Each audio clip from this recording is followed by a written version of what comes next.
Hossain Bhuiyan, Tejgaon college ছাত্র দলের বিপ্লবী আহ্বায়ক মুর্শিদ আলম দলের সংগ্রামী সদস্য সচিব সেলিম হোসেন, সরকারি তিতুমির কলেজ ছাত্র দলের বিপ্লবী আহ্বায়ক ইমাম হোসেন এবং সংগ্রামী সদস্য সচিব সেলিম রাজা, বাংলা কলেজ ছাত্র দলের সংগ্রামী আহ্বায়ক মুখলিসুর রহমান এবং বিপ্লবী সদস্য সচিব হাফিজুর রহমান সহ উপস্থিত কবি নজরুল সরকারি কলেজ ছাত্র দল আবরার ফাহাদকে হত্যার প্রতিবাদে সেই ভয়ানক পরিস্থিতিতেও ঢাকার রাজপথে ঢাকা বিশ্ববিদ্যালয় সহ বাংলাদেশের সকল শিক্ষা প্রতিষ্ঠানে এবং ঢাকার রাজপথে সেই খুনি হাসিনার রক্ত চক্ষুকে উপেক্ষা করে যারা বুক চিতিয়ে লড়াই করেছিলেন, যাদের অগ্রজ এবং অনুজ অনেককে গুম করা হয়েছিল, খুন করা হয়েছিল, তারপরও তারা এই আবরার ফাহাদকে হত্যার প্রতিবাদে ঢাকার রাজপথে প্রতিবাদে মুখর হয়েছিলেন সেই ঢাকা মহানগর পূর্ব ছাত্র দলের বিপ্লবী সভাপতি সোহাগ হোসেন ভুইয়া এবং সংগ্রামী সাধারণ সম্পাদক হান্নান তালুকদার, হান্নান মজুমদার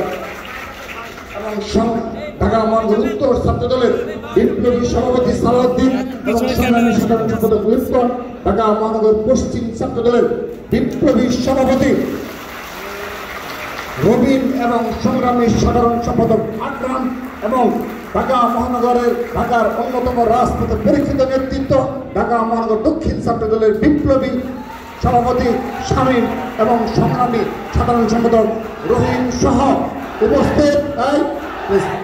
উপস্থিত সবাইকে আমি আমার ব্যক্তিগত পক্ষ থেকে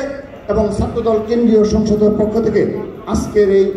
আলোচনা সভায় এবং স্মরণ সভায় উপস্থিত হওয়ার জন্য কৃতজ্ঞতা এবং ধন্যবাদ জানাচ্ছি। প্রিয় উপস্থিতি, আপনারা অবগত রয়েছেন ঢাকা বিশ্ববিদ্যালয় সহ ঢাকার সকল শিক্ষা প্রতিষ্ঠানগুলো বন্ধ রয়েছে। সেজন্য সাধারণ শিক্ষার্থীদের সাথে সাথে ছাত্র দলের যে সকল নেতাকর্মী রয়েছে তারাও এই ছুটিতে বাড়ি রয়েছে। তারপরও আজকের এই বিপুল সংখ্যক নেতাকর্মীদের উপস্থিত হওয়ার জন্য আমি আবারও ছাত্রদল কেন্দ্রীয় সংসদের পক্ষ থেকে সবার প্রতি কৃতজ্ঞতা জানাচ্ছি। প্রিয় উপস্থিতি, আমি আমার বক্তব্যের শুরুতে যেভাবে বলেছি আবারও বলছি, 2019 সালের 6 অক্টোবর রাতে, গভীর রাতে আবরার ফাহাদকে শেরবাংলা হলে যেভাবে নির্মমভাবে পিটিয়ে হত্যা করা হয়, সেই গভীর রাতে আমরা অবগত হয়েছিলাম। ঢাকা বিশ্ববিদ্যালয় ছাত্রদল এবং ছাত্রদল কেন্দ্রীয় সংসদ সে সময় খুব গুরুত্বপূর্ণ ভূমিকা পালন করেছিল। আমরা যখন অবগত হলাম তখনই আমাদের অনেক সহকর্মী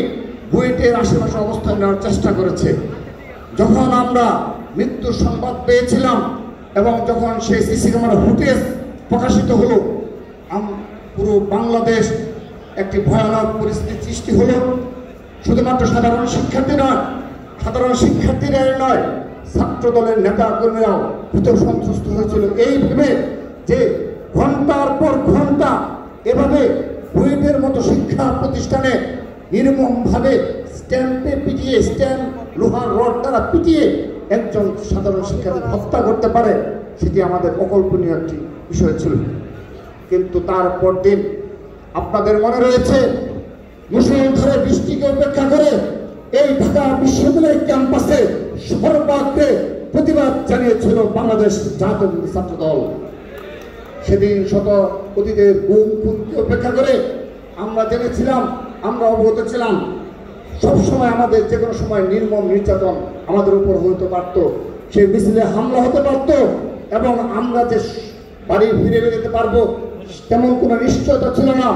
আমরা কিন্তু 7 অক্টোবর থেকে বাংলাদেশ জাতীয় ছাত্রদল ঢাকা বিশ্ববিদ্যালয় ক্যাম্পাস সহ বাংলাদেশের সকল শিক্ষা প্রতিষ্ঠানে এর প্রতিবাদ জানিয়েছি, আমরা লড়াই করেছি, সংগ্রাম করেছি। কিন্তু